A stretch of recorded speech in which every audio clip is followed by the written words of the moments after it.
Bonjour, aujourd'hui dans le podcast Faire pétiller sa vie, nous continuons la thématique de faire pétiller son âme avec l'énergétique. Je suis Laure Tarin, formatrice, coach de vie et énergéticienne. Âme et énergétique, deux termes qui ne parlent pas forcément à tout le monde. Mais ça va ? Même pas peur ? On continue ? Alors après avoir parlé brièvement de géobiologie, de l'énergétique qui nous entoure et qui a un impact sur notre santé, je vous ai parlé de la notion de centre énergétique que sont les chakras. Nous allons reparler des chakras d'un point de vue plus chamanique ce coup-ci, afin de vous expliquer ce qu'est notre corps lumineux. Alors pour ce faire, je vais me servir du livre d'Alberto Villoldo qui s'intitule « Les chamans des temps modernes », car je trouve que les choses sont bien imagées. Ce qui va éviter à certains d'entre vous qui ne sont pas encore tout à fait à l'aise avec ce concept énergétique, soit de s'endormir, soit de passer à notre épisode. Je vais vous livrer ce que j'ai appris et expérimenté également dans mon parcours personnel avant qu'il ne devienne professionnel. Je vais vous livrer ce qui m'a permis de passer de « ça marcherait, ça se saurait » à « et pourquoi pas ». Vous vous rappelez, je vous en ai parlé dans la présentation de la thématique. Et peut-être alors que vous aussi, vous passerez de vos croyances à « pourquoi pas moi ». D'ailleurs, si vous avez encore des réticences dans le domaine, écrivez-moi à fairepétillersavie@gmail.com. J'y répondrai dans les futurs épisodes. En attendant, peut-être que vous êtes comme moi, que vous avez besoin de trouver du sens, d'avoir des explications bien cartésiennes pour que votre mental ne fasse plus barrière à ce concept d'énergie. C'est pour ça que je vais reprendre tout ceci de façon imagée, pour vous aider à vous ouvrir et à avoir envie d'expérimenter l'énergétique. Alors en chamanisme, les chakras font partie de l'anatomie du champ d'énergie lumineux. Ce champ d'énergie lumineux enveloppe notre corps physique et en même temps il l'informe. Alors imaginez que vous êtes enveloppé dans une orbite multicolore translucide. Et entre votre peau et la membrane de ce champ d'énergie lumineux qui vous enveloppe, il y a comme des filaments, des courants qui tourbillonnent. En fait, c'est un réservoir de force vitale qui est indispensable à notre santé, tout comme les nutriments et l'oxygène. Et lorsque les réserves vitales du champ d'énergie lumineux sont épuisées, il y a maladie. Par des polluants environnementaux, par exemple, par du stress. Et tout ça fait que notre état de santé en pâtit. Mais on peut retrouver la pleine santé en refaisant le plein de combustible énergétique. C'est ce que j'ai vécu, par exemple, avec ma maladie et avec mes formations en Reiki. Alors non, je n'ai pas retrouvé la pleine santé. Cette maladie qui est l'endométriose ne se guérit pas complètement. Mais n'empêche que j'ai refait le plein quand même de combustible énergétique, et à l'heure actuelle, tous les docteurs et les spécialistes qui me suivent s'accordent à dire que mon corps réagit beaucoup mieux que les personnes qui ne font pas de travail énergétique et qui ont le même traitement que moi. Donc cette notion de champ d'énergie lumineux date de milliers d'années quand même, chez les Indiens comme chez les Tibétains. C'est aussi ce qu'on va appeler l'aura ou encore le halo qui entoure le corps physique. Chaque être vivant, chaque chose vivante sur Terre est composée de lumière. Les végétaux, par exemple, ils vont absorber la lumière directement du soleil et ils vont la transformer en une forme de vie. Les animaux vont manger les plantes qui vont être elles-mêmes nourries par cette lumière, etc. C'est pourquoi cette lumière devient la composante fondamentale de la vie. En quelque sorte, nous sommes de la lumière contenue dans de la matière vivante. J'aime bien cette définition, non ? Alors, toute chose vivante est donc faite de lumière, avec des formes et des vibrations différentes. Les physiciens étudient les particules subatomiques et examinent en profondeur le cœur de la matière. Et du coup, ils ont découvert que l'univers entier est fait de vibrations et de lumière. Alors renseignez-vous si le côté scientifique vous parle davantage, vous trouverez plein d'expériences et de conclusions là-dessus. Alors, bien qu'invisible, le champ d'énergie lumineux informe l'anatomie du corps. Il est composé de plusieurs couches qui sont encore appelées les corps subtils. Il y a le corps causal, vous avez dû en entendre parler, le corps éthérique, le corps astral ou encore dit le corps émotionnel, c'est le même, le corps mental et évidemment le corps physique.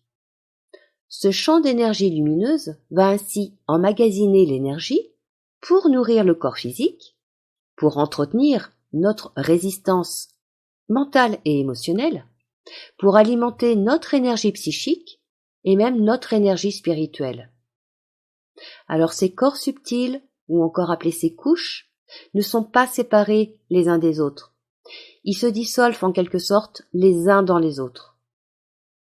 Concrètement, dans ce champ d'énergie lumineux qui nous entoure, donc dans nos corps subtils, nous y retrouvons les empreintes de tous nos souvenirs personnels, de tous nos traumatismes, de nos blessures, que ce soit dans cette vie ou dans nos vies antérieures.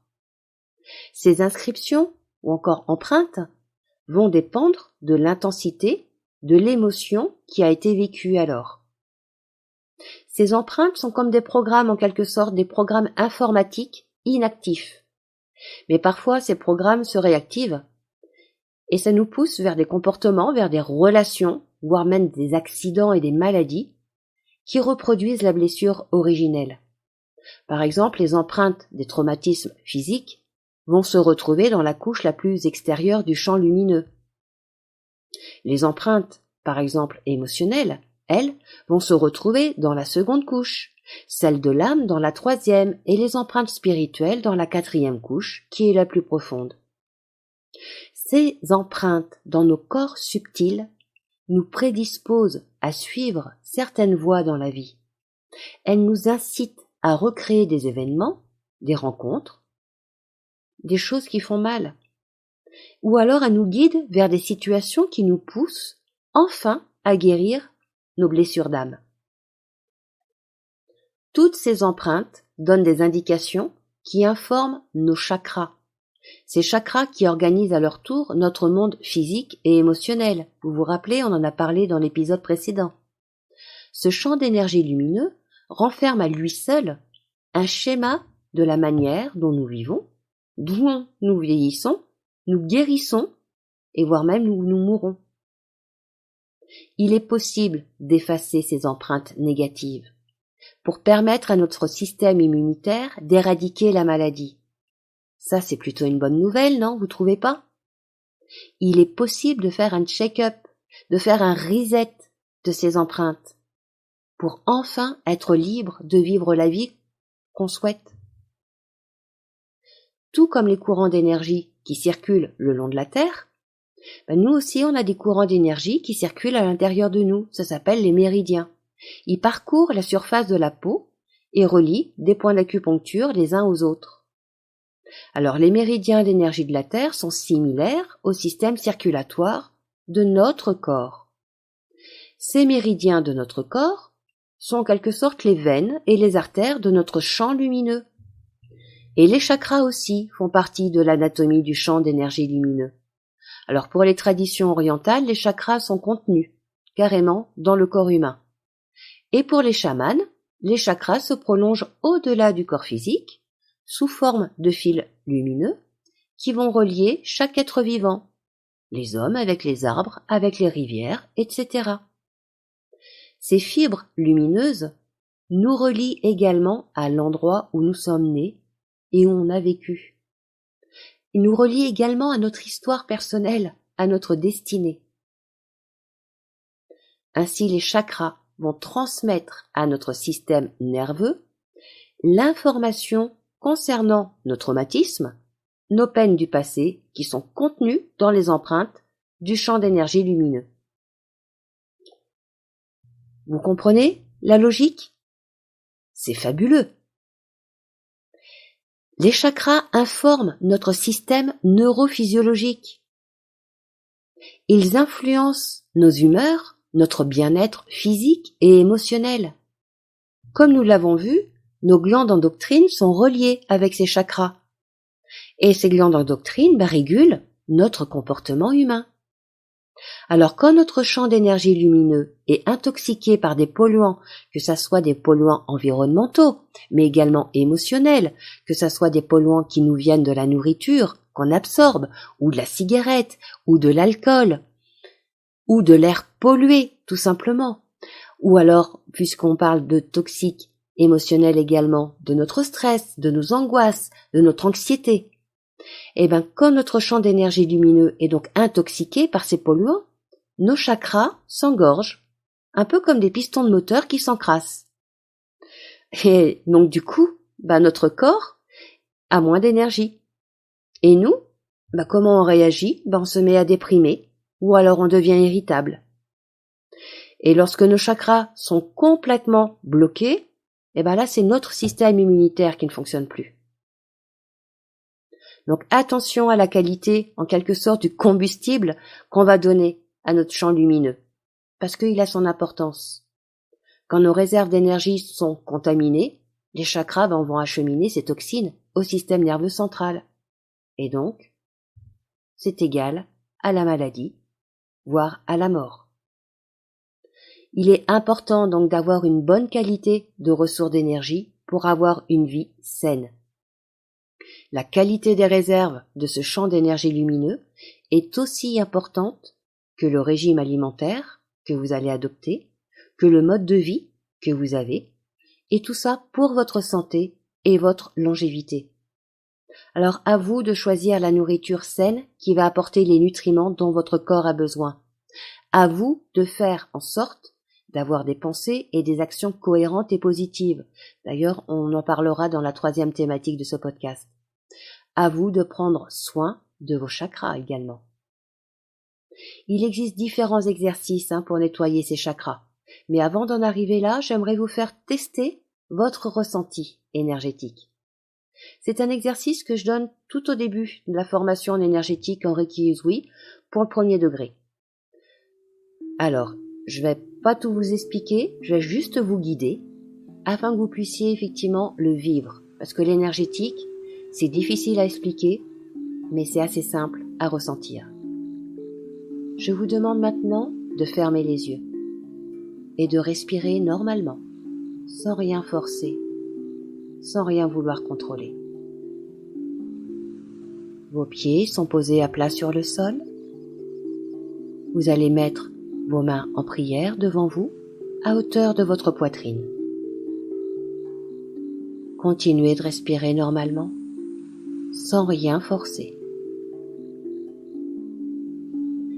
Mettez votre attention maintenant dans les paumes de vos mains, donc sans les bouger. Ressentez ce qui se passe dans la paume de vos mains. Mettez également votre attention dans votre rythme cardiaque. Et enfin, mettez votre attention dans ce qui se passe dans votre tête.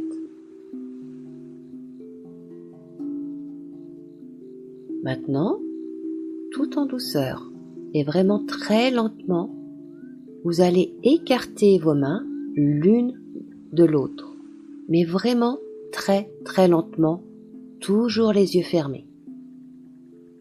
Et soyez attentif à ce qui se passe au niveau de votre rythme cardiaque, de votre bien-être en général. Continuez d'écarter vos mains jusqu'à les avoir écartées à peu près de la largeur de vos épaules. Toujours les yeux fermés.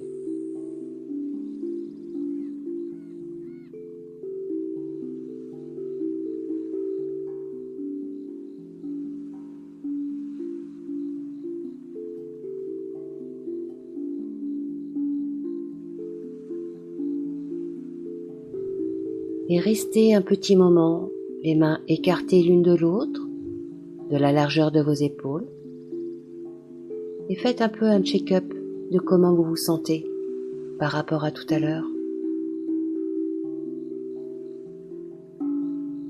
Puis maintenant, très lentement, rapprochez vos mains jusqu'à ce qu'elles se retouchent dans ce geste de prière. Mais allez-y vraiment lentement. Alors peut-être allez-vous ressentir comme une résistance à un moment donné. voire même un blocage. Les sensations dans les paumes de vos mains sont peut-être différentes. Elles sont peut-être plus chaudes, plus froides. Peut-être vous percevez des fourmillements. Mettez votre attention dans votre cœur. Comment bat votre cœur? De façon lente? De façon accélérée?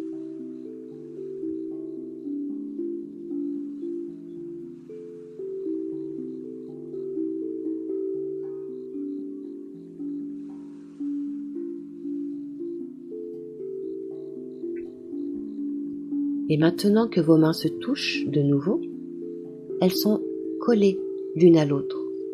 Et restez encore un petit moment les yeux fermés. Comment vous sentez-vous? Votre rythme cardiaque? L'émotion qui prédomine? Et en votre temps, vous pourrez simplement rouvrir les yeux. Voilà, vous venez de faire l'expérience de ressentir votre champ d'énergie. Vous pouvez réessayer en approchant très lentement et doucement vos mains sur une partie de votre corps, sur un chakra ou sur un organe. Vous pouvez aussi essayer sur une plante, sur un animal, un être vivant, sur un copain, sur votre femme, sur votre mari. Plus vous allez être ancré et enraciné dans le sol, plus vous avez fait le vide dans votre tête avant de faire cet exercice, plus vous pourrez ressentir ces énergies. Alors, une petite précision, quand je parle du geste de prière, donc c'est le geste où les mains sont jointes. En fait, c'est un mudra. Mudra, c'est un terme qui est issu du sanskrit qui désigne une position codifiée de la main. Son origine de ce mot est très ancienne, ça remonte à la culture védique. C'est en fait un geste symbolique qui est utilisé pour centrer et équilibrer les chakras, tout comme les autres mudras d'ailleurs. Or ce geste a été repris par les religions, mais les religions n'en sont pas à l'origine. Ne restez pas bloqués par l'interprétation populaire d'un geste. Retournez à la source première afin de trouver du sens à votre pratique. Alors ce geste des mains jointes, on le retrouve également dans certaines méditations et également dans la pratique Reiki. Vous connaissez maintenant l'origine et le bienfait de ce geste qui aide donc à retrouver l'unicité en soi et à rééquilibrer les chakras. D'ailleurs, peut-être que vous avez senti en vous quelque chose de différent en faisant ce geste. Peut-être même que c'est un geste que vous faites devant la bouche lorsque vous avez besoin de vous recentrer émotionnellement ou encore lorsque vous êtes en train de réfléchir. En tout cas, si vous le faites, c'est sans doute que votre corps en ressent un bienfait que votre mental ne pouvait peut-être pas expliquer jusque-là. Pour conclure sur le corps de lumière que nous venons de voir, je vous rappelle juste un petit peu mon expérience personnelle. Vous vous rappelez, dans la présentation de cette thématique, je vous parlais que lorsque j'étais sortie de ma formation reikien, j'avais croisé un monsieur d'un certain âge qui s'était retourné sur mon passage et qui m'avait dit que j'étais belle. Donc il ne s'agissait pas de mon physique. Et là j'ai compris en fait que tout le bien-être que j'avais ressenti pendant ces jours de formation, qui était à l'intérieur de moi, émanait de moi. Il y avait quelque chose qui sortait en quelque sorte de mon corps et qui se voyait de l'extérieur. Et maintenant vous l'avez compris, il s'agissait de mon corps de lumière, de mes corps subtils qui rayonnaient différemment et qui étaient visibles par les gens que je croisais à l'extérieur. Pour pouvoir travailler sur vos propres chakras, sur vos corps de lumière, sur les traumatismes que vous avez vécus et qui ont laissé des empreintes, vous pouvez soit, comme moi, choisir de vous former et donc de devenir autonome dans votre pratique, soit effectivement consulter et aller voir un praticien chamanique, un praticien en Reiki, un praticien énergéticien. Mais honnêtement, ne passez pas à côté. Ce sont vraiment des pratiques assez simples, même si elles demandent effectivement une certaine discipline, même si effectivement il y a beaucoup de choses à travailler sur soi et en soi lorsqu'on décide de se former. Mais franchement, ça vaut le coup. Ça change la vie. Ça fait vraiment pétiller sa vie, son âme, sa tête et son cœur. Voilà, cet épisode est maintenant terminé. Il ne reste plus qu'à vous souhaiter une belle journée, une belle semaine. Prenez soin de vous et faites pétiller votre âme avec l'énergétique. À la semaine prochaine!